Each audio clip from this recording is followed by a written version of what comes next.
大家好，我是 Car Plus Dog My 的主编戴主义。什么车最好？我经常都会要回答这样子的问题，这是一个很难回答的问题，因为车子有各种 category、各种种类、各种级距 segment，有的是 MPV， 有的是 SUV， 有的是豪华车，有的是电动车，所以它不是三言两语能够简单给大家一个答案的。那今天呢，我们就整理出了2022-2023 Car Plus Dog My Editor Choice of the Year， 就是年度主编精选。那其中呢，我们就选出了16个得奖者，就是16个 award， 然后再有一个中期大奖，就是年度的 Car of the Year。为什么是跨年的2022-2023？因为原本2022有很多车子要 launch， 可是因为受到芯片短缺、货物短缺的因素，很多车子就延迟到2023。所以这个 Car Plus Dog My 的讲座呢，它是由截止到2023年的7月，所以我们从2023年的7月开始到2024年，我们就会有下一个跨年度的这个年度主编精选。在过去的一年里面呢， Car Plus Dog My 的主编本人试驾了非常多的车子，也上传了超过100支的试驾影片，所以以下的得奖者全部都是经过试驾、经过测试的，而不只是得奖的那些车型，它的竞争对手它那个系列那个级距里面的同级对手，大部分我们都是有经过测试、有经过试驾了的才可以给出大家。那必须提醒大家，这个是 Editor Choice of the Year， 它更多的是偏向一种感性面主编自己的一种喜好驾驶感，它不是代表那个车型是 Best of the Best of the Year。我相信大家已经看到这边有一个非常精美的讲座，这就是今年由 Car Plus Dog My 跟 Bridgestone Malaysia 合作打造的一个奖项，就是 Sponsored by Bridgestone。如果你是 Formula One 的车迷，你就知道，哇，你看一只手拿不起来，要2只手，所以你看 Formula One 的 Qualify 你就知道。拿到 P1 的选手他会获得一个轮胎，我们这个是 Bridgestone 的花纹刻在这边，是一个非常有分量。影片开始之前，再次感谢 Bridgestone Malaysia 大力赞助本次的 Car Plus Dog My 的年度主编精选。所以我是戴主义，影片开始之前记得上到 Car Plus Dog My， 也欢迎 follow Instagram account，like 一下 Facebook page。Let's go。Small SUV of the Year， 恭喜 Honda WRV。那 Small SUV 其实是一个非常新的级距，我们过往认为的 Small SUV 其实是 Compact SUV 或者 Subcompact SUV。那尺寸上呢，有像 Toyota Race、Perodua、Ativa 都是 WRV 的对手。那 WRV 会成为主编心目中的Small SUV of the Year， 主要是因为它有121个 PS 的马力。它的设备上也相当的齐全，它有 Adaptive Cruise Control、Android Auto、Apple CarPlay 这些东西都能够给到你。Of course， 它不是最好的，不过就马来西亚的 Small SUV 来讲，我觉得 WRV 是一个非常好的参考。如果你想要买小型的 SUV，它可以给到你的设备、驾驶感等等，都可以在可以接受的范围里面。所以再次恭喜 Honda WRV。B Segment of the Year， 恭喜 Toyota Vios。 是的，你没有听错，真的是 Toyota Vios。 即便我对它的 DCVT、DNGA 平台有不少的意见，但我们综合所有 B segment 来看，Toyota Vios 它给到的设备，它的 package 还是相当的足够的，像它有360度的 camera，blind monitoring、rear cross traffic alert， 然后整个内饰焕然一新，有 Apple CarPlay、Android Auto。整体的做工用都会给你一种小 Camry 的感觉。它让那些从国产车想要升级到日本车的朋友找到一个非常好的榜样，一个跳板上来。然后它的操控等等也比上一代的 Vios 好了提升了非常的多。它不是一个完美的 B segment， 但是我们整体，如果你现在要买一辆 B segment， 我当然会推荐你去看一下这个 New Vios 给到你什么样的配套。那再一次恭喜 Toyota Vios 获得 B Segment of the Year。C Segment of the Year， 恭喜 Honda Civic e:HEV。注意这个讲座上面刻的是 e:HEV， 而不是只有 Honda Civic。那我觉得 Civic e:HEV 呢，它的这一个 powertrain 这个动力系统真的是一流，你完全感觉不到引擎跟电动马达在切换之间，而且重点是它非常非常的省油，即便你很激烈的超价，它还是很省油，而且很安静。所以它的这个 EHEV 让到整个 CV 脱胎换骨，它就好像是一台电动车，一个自己 self-charging 自给自足的一个电动车这样子。当然它还是有缺点的，比如说像 CV 的椅子做了它不适合长途乘坐等等。但我们综合来看， CV EHEV 真的是一台非常非常值得考虑的 C segment。 所以再次恭喜 CV EHEV。 Next Compact SUV of the Year， 恭喜 Mazda CX-30。 那 Compact SUV 大概是马来西亚汽车市场上竞争最激烈的一个 segment， 一个集聚从 HRV、Corolla Cross、CX-30 还有零种种的这种 Compact SUV 紧凑型 SUV。 那我觉得 CX-30 它最弱的地方就是在它的行李箱空间、后排乘坐空间。但我们讲的是驾驶操控表现来讲，单单是它的 GVC Plus 这个 Torque Vectoring 系统，让你在过弯出弯的时候，它整个超驾表现是完全在同级对手之上。然后它的隔音表现，它的整个驾起来的动态感等等。然后再来里面的话，它是众多对手里面唯一一个用旋钮的，就是你的手不需要去touchscreen。外观造型上，如果你用的是红色等等，它整个就是已经有一种 premium SUV 的感觉。所以我觉得 CX-30 在 CKD 本地组装之后，它的价格就相对稳定下来，也可以让消费者有一个更好的选择。所以再次恭喜 Mazda CX-30 获得了 Compact SUV of the Year。Large SUV of the Year 恭喜 Mazda CX-8。如果说 C segment sedan 的市场份额已经逐渐被 C segment SUV 吞噬掉，那这个 D segment SUV 可以说是生吞了所有的 D segment sedan， 从 Camry、Accord到 Nissan 的 D segment。 所以现在我们讲的这个 large SUV 一般指的是 C to D segment 的SUV， 轴距在2700mm 以上，它可能是 2+2+2 或者 2+3+2 的这个 SUV。那这边指的 CX-8 指的是升级过后，就是有 2.5L Turbo 引擎，然后有 Wireless Apple CarPlay 的 CX-8。 那CX-8 虽然很多人觉得它是一个轴距更长的 CX-5， 那它其实就是一个 CX-9， 但是它又更加的瘦就是日本本土市场不能够卖 CX-9， 因为它太过宽了，所以就打造一个 CX-8 这样子。那整体上相较于其他的对手，这个集聚我算过了，它是马来西亚最多对手的，有 Peugeot 5008，有Tiguan Allspace， 最新的 Chery Tiggo 8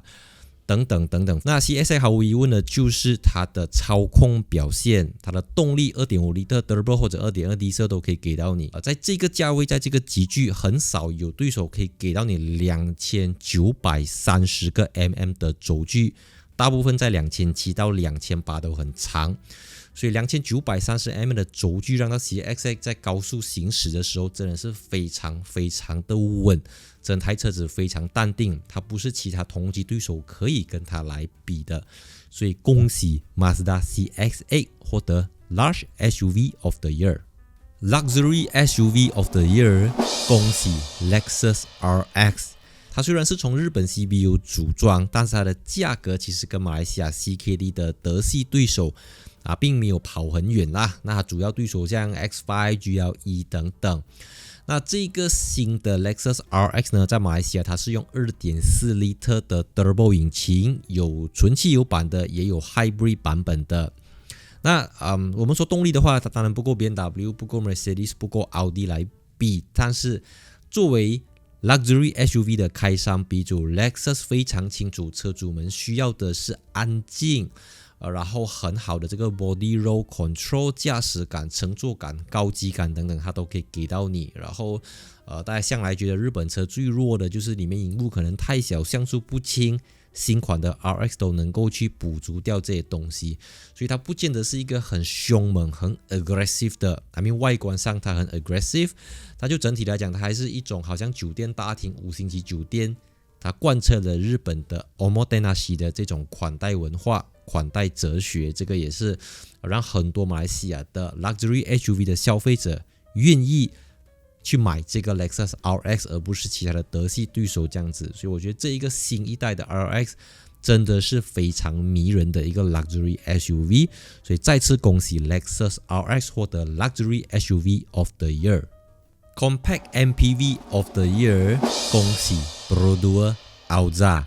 那就像我在影片里面提到的，这个 Alza 它已经不是那个 Alza， 但是它还叫做 Alza， 它是一个用了 DNGA-B 平台的 Alza， 它也是史上第一台有 Android Auto、Apple CarPlay 的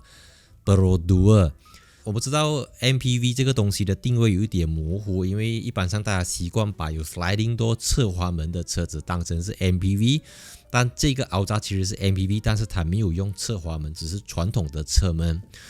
我觉得 Alza 可以获得这个 Compact MPV of the Year， 主要是因为它的这个 Multi-Purpose MPV 的 MP stands for 啦。我觉得它的椅子的这个设计很有巧思，就是它的第二排的椅子它能够向前倾倒这样子。那驾驶操控表现这个我们不能够对它要求太多，因为毕竟车身相对来的短，没有这么怎么讲，它不是一辆大车啦，简单来讲。但你就它的这个价位啊，因为它是你知道吗，马来西亚国产品牌，它用了很多的 local supplier， 所以它还不只是打到它的对手，它还打到了所有这个价位的车子。你看一下，为什么不要买 Alza？ 它比以往的 Perodua 还要再更加的高级，比较高人一等的这种感觉。所以再次恭喜这个 Perodua Alza 获得 MPV Compact MPV of the Year， 下一个才是 MPV of the Year。MPV of the Year， 恭喜 Kia Carnival。那我对 MPV 的印象就是很大辆、很长，但是你不能够去要求它有驾驶乐趣、操控表现等等。但 Kia Carnival 就打破了这个既定印象，由于车身采用了非常高强度的这个钢材，还有非常良好的悬挂设定，让到你即便在载着很多人的时候，你还能够享受到一定程度的驾驶乐趣。你能够高速过弯，然后它的刹车表现也非常的令人满意。那设备上就是车型它有非常多的选择，你可以买7人座、8人座，甚至是11人座的版本，它有提供4排式的这个座椅格局给你。然后里面上就是符合了 Kia 最新的设计，有 Apple CarPlay、Android Auto 这些基本的东西，还有主动式安全辅助系统。那动力的话，它有 2.2L 的低色柴油引擎，有超过400个Nm的这个扭力的在加持，所以即便你载很多人载东西来讲，其实它都非常能够的去驱动整台车子，你不会觉得力不从心啦。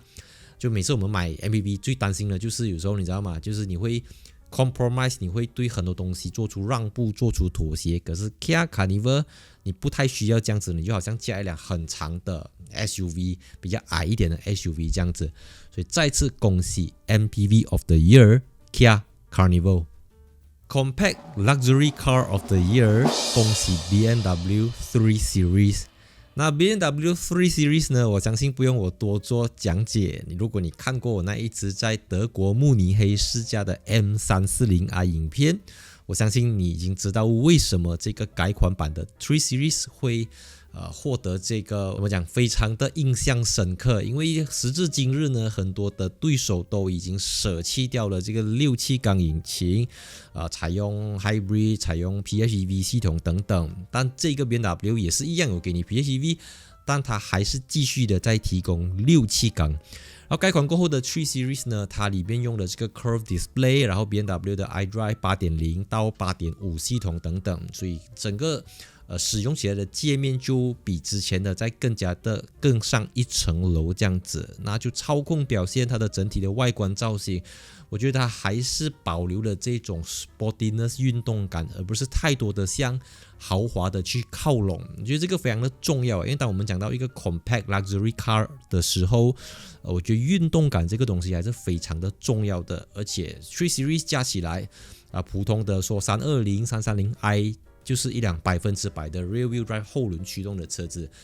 可能大家知道在下一代的3 Series 它可能是一个电动版本，或者它已经不会再像现在这样子了。所以我觉得这个3 Series 特别是 M340i 它是年度的这个 Compact Luxury Car of the Year。 再次恭喜 BMW 3 Series。 Luxury Car of the Year 恭喜 BMW i7。BMW i7 是一个 BEV 纯电动车，但这边并没有把这个奖项归类为EV car 还是 E-Luxury car 等等。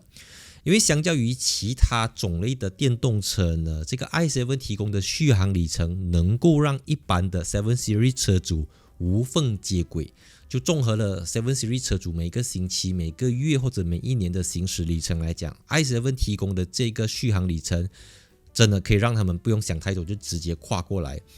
那设备方面，从天而降的31寸8K 的 Amazon Fire TV 我之前在美国 California Palm Springs 的时候有去试驾到了这个车子，它甚至在美国还有 Level 2 Plus 的这个接近半自动驾驶的这个系统，后面有这个按摩椅，这个 BMW 的 Lounge。当然我们都知道现在很多品牌都能够给你这些设备，但 BMW 作为 BMW 它不只是把所有的料都丢进去里面，它在这个程度上它还提供给你非常好的这个操控表现。你加一辆7 Series， 你加一辆 i7， 你就好像再加这一辆5 Series 这样子比较长的5 Series。 所以我觉得在怎么样去隐藏这个2700公斤以上的车重，我觉得 BMW 做得非常的好。再加上它车厢里面有这个Iconic Sounds Electric， 就是由鼎鼎大名的 Hans Zimmer 去提供的。而且我们来到电动车呢，BMW 7 Series 我们已经不用再去纠结它到底有没有 V12， 有没有 VX 四气缸，没有，它是一个非常非常顶尖的 Luxury Car， 它已经打破了这个什么 E-Luxury 还是汽油版的 Luxury， 它就是 Luxury Car of the Year。 恭喜 BMW i7。Hot Hatch of the Year， 恭喜 Volkswagen Golf GTI。 作为 Hot Hatch 界的开山鼻祖， Golf GTI 经过了非常多代，每一部都有经过大大小小的升级，然后后来 Mercedes、BMW、Audi 都加入这个战局，还有一些日系的 Hot Hatch、韩系的 Hot Hatch。所以时至今日 Golf GTI 这个245个 PS 已经不能够算是非常的多，245 PS 370 Nm 刚刚好而已。然后这个第8代的 Golf GTI 呢，它跟上一代最大的不同是加入了一个叫 VDM 类似于 AI 系统，能够根据你的转向力度、轮胎的方向、这个油门反应等等去调教，让到车子处于一个非常敏捷的状态。它在马来西亚的售价是从235,990块起，这个是在马来西亚 CKD 本地组装，那价格相对稳定。然后 Volkswagen Malaysia 也可以给到你这个 Service Package、maintenance 等等都能够给到你。而且这个最新的 Golf GTI 它是加入了 IQ Drive， 你要的 Adaptive Cruise Control 这些 Blind Spot Monitoring 等等，现在这个 Golf GTI 你不用再自己想办法，原厂全部都能够给你，还给你 Warranty 这样子。再次恭喜这个 Volkswagen Golf GTI 获得 Hot Hatch of the Year。Pickup Truck of the Year， 恭喜 Ford Ranger。 由 Ford Australia 主导的 Ford Ranger 已经来到了第2代，所以现在这个 Next Generation Ranger 采用的就是加强版、升级版的 T6 平台。就整体来讲，其实它就是沿用了之前的这个 Ranger， 但是在这个基础上调整了它的避震器，然后车身的刚性，它的 torsional rigidity 跟它去加强。然后最重要的就是它给它一个全新的中控台，里面有一个超大的直列式萤幕，这个 Scene4A 的系统非常的快，然后里面操作系统等等，还有电子仪表板。你在驾驶起来的时候呢，你在 highway 小路，你在烂路，在 off-road 的时候，我觉得这个 Ford Ranger 它都比同级的皮卡车更加的 premium。如果你现在正要考虑去选择一个 pickup truck， 我觉得 Ford Ranger 可以在你的这个 list 里面，你要去看一看 Ford Ranger， 然后你就知道皮卡车在某些方面的天花板就是在 Ford Ranger 那里。所以再次恭喜这个 Ford Ranger 获得 Pickup Truck of the Year。EV of the Year， 恭喜 Volvo C40。那其实也可以顺便恭喜 XC40 Recharge 啦，因为他们就是相同的东西，只是 XC40 是 SUV，C40 就是 Coupe Light SUV。EV of the Year 是一个今年新增的项目，因为之前马来西亚还没有这么多的这个车型可以拿来做一个比较。C40 的续航里程当然没有1000公里，它的 WLTP 是450公里，支援150 kW 的 DC。但是就它的马力扭力是同级同价位的对手来讲是最强的。当然电动车强调的是更多是续航里程，而不是你的马力扭力多大。但我觉得 C40 它大到它能够让你收放自如，你要放可以放得很放，你要收它也能够收到很收敛这样子。我觉得它让你有这种自由度啊，你的自由度是相当的大。它用的这一套 Android Automotive OS AAOS 系统，因为它内建的这个 Google Map 呢，首先它可以投影在你的仪表板，再来呢，当你去 Map 里面的时候，你可以马上找到你的目的地，就你到目的地的时候，你的这个 percentage battery level 还剩下多少，你马上能够知道附近哪里有充电桩。我觉得这个东西非常的重要啊，因为很多电动车你一进去系统，你不是能够第一时间能够找到充电站在哪里，然后你到充电站的时候你还有多少 percent 的电，这个东西看似不重要，看似无关痛痒，可是你真的用过，你就会觉得，你就会知道这个 AAOS 的奥妙之处了。那最新版本呢还正在给你看 YouTube， 当然是车子没有在走的时候啦。所以我觉得 C40 它可以成为大家要买 EV 之前你看它一两眼啊，因为毕竟它也是极少数在马来西亚 CKD 不用给 SST 的一个 EV 已经免税了，可是它连 SST 也免，因为它在马来西亚本地组装，所以再次恭喜 C40 获得 EV of the Year。 第二个 EV 奖项 Performance EV of the Year， 恭喜 Audi RS e-tron GT。 那虽然跟 Porsche Taycan 采用相同的 J1 平台，但是奥迪跟 Porsche 采用了截然不同的设计语言。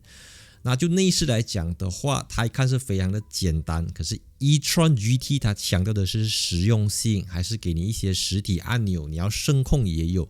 但作为一个 Performance EV 呢，它的0到100只要 3.3 秒。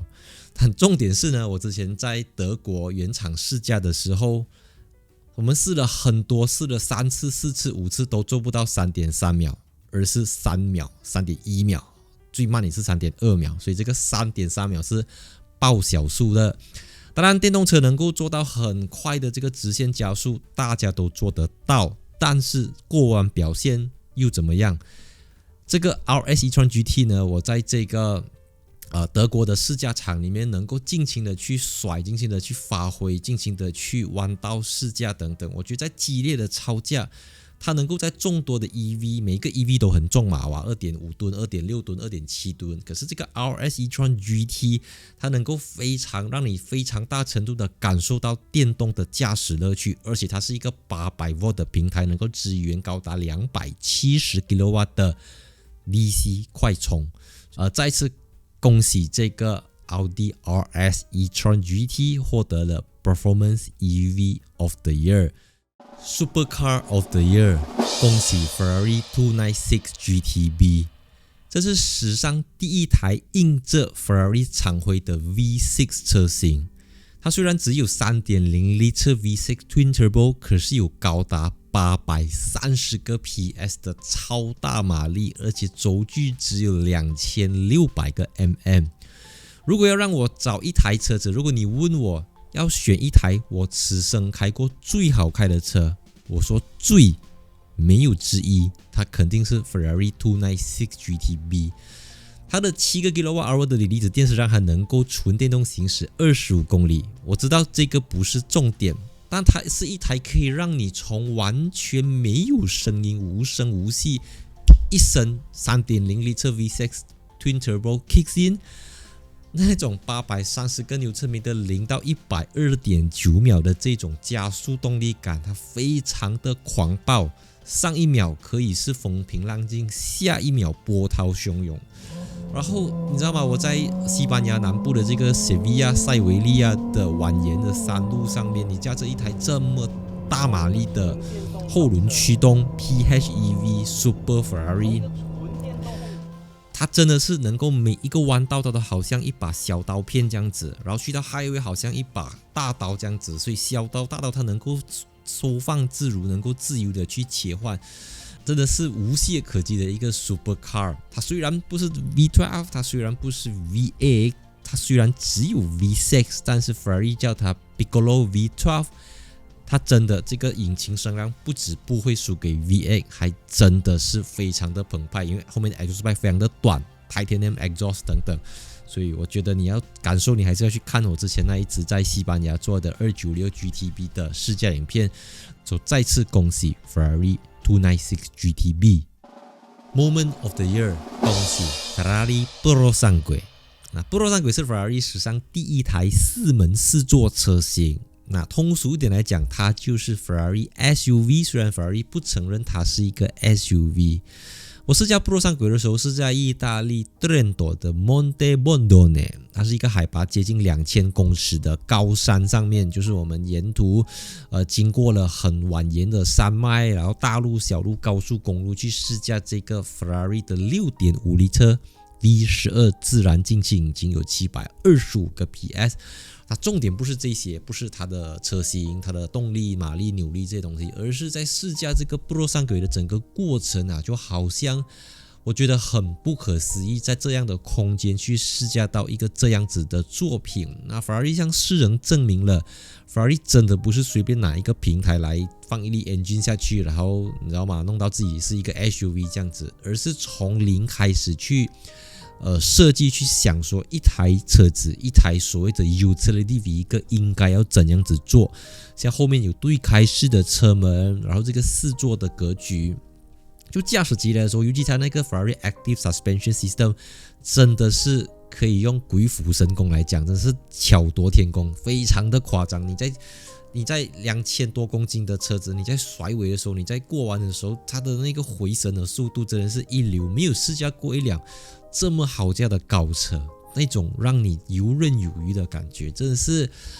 你知道吗？每一次想回去这个 moment 啊，真的是一个非常非常经典的 moment。驾着 Ferrari Purosangue， 然后在意大利的这个宾佐罗这个地方，它是一个滑雪胜地，一个冬天的度假胜地在那边。所以再次恭喜这个Ferrari Purosangue 获得了这个 Moment of the Year。所以现在就来到了今年2022-2023年度的 Car of the Year， 可以算是一个终极大奖。Next， 2022-2023 CarPlus.my Editor Choice Car of the Year， 恭喜 Ford Ranger Raptor。Ranger Raptor 是一个采用 3.0 力车 V6 Twin Turbo 引擎 10-speed automatic gearbox， 有397个 PS， 583 Nm 的售价只要从248,888块起的一台 pickup truck， 一台车子。它是整年里面这个性价比最高的一台车子。那因为它是一个属于商用车辆，所以它可以豁免了很多的进口税、国产税等等。那目前只有电动车跟这个商用车辆可以得到这些 excise duty 上的豁免，所以这个价钱、这个 spec， 当然它不只是空有一身的 spec， 你在驾驶起来的时候，这个 Fox 的悬挂系统你可以去调整。你的 exhaust pipe 的声浪你可以去调整，而且都是独立的按钮在方向盘上面。然后整台车子都是由 Ford Performance 部门去调教、去打造的。它不是一个 hot hatch， 它不是一个 supercar， 它不是一个 EV， 它不是这个，它不是那个。它有很多的这个不足那个不足，可是当你在驾这台车子的时候，你就会觉得 Oh my God， what is this？ 这是什么车子？这个 Ford Ranger Raptor 真的是，你知道吗？它会让你脑洞大开。My God， Ford Ranger Raptor 是一辆没有道理的车子，你怎么看它都不应该存在于这个世界上，就是它太不可思议了这台车子。所以有时候我经常都要讲，我们评一台车子、试驾车子的时候，当然感性很重要啊，价钱表、马力、动力数字啊，还有什么样的设备，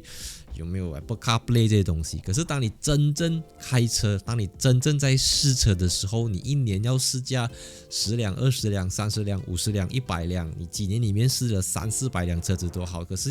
很少有车子真的会击中你那颗心，就觉得 Oh my God， 你知道吗？所以这是16个奖项加上这一个，一共有17个奖项。这应该是这17个讲座第一次摆在一起，齐聚一堂这样子。那真的是要非常感谢 Bridgestone Malaysia 赞助了这么精美的这个讲座，这个奖杯啦。那也非常感谢 Bridgestone Malaysia 对于 Car Plus Dog Mine 常年来的这一些支持，还有一些合作，让我们能够去做更多的 content 给各位的观众。从 Car Plus Dog Mine 开台带注意的 YouTube 频道到现在来讲，已经经过了非常多个年头，1年、2年、3年这样子。这一路走来真的不是一条容易走的路啦，因为所有的东西都必须要去亲力亲为，从拿车到拍车、拍照片、拍影片、剪接、上字幕然后可以在一个几乎不接业配 I mean less than 10% less than 5% 的情况下，这个 Car Plus Dog Mine 可以坚持到以 content 为主，我们以试驾为主，所以非常感谢大家收看，也再次感谢 Bridgestone Malaysia 对于 Car Plus Dog Mine 的这个 support， 对于这个 Car of the Year 主编精选的支持。所以我是戴主义 and see you in my next video， 我会在这边继续做更多的内容 and see you in my next video。 3, 2, 1 cut。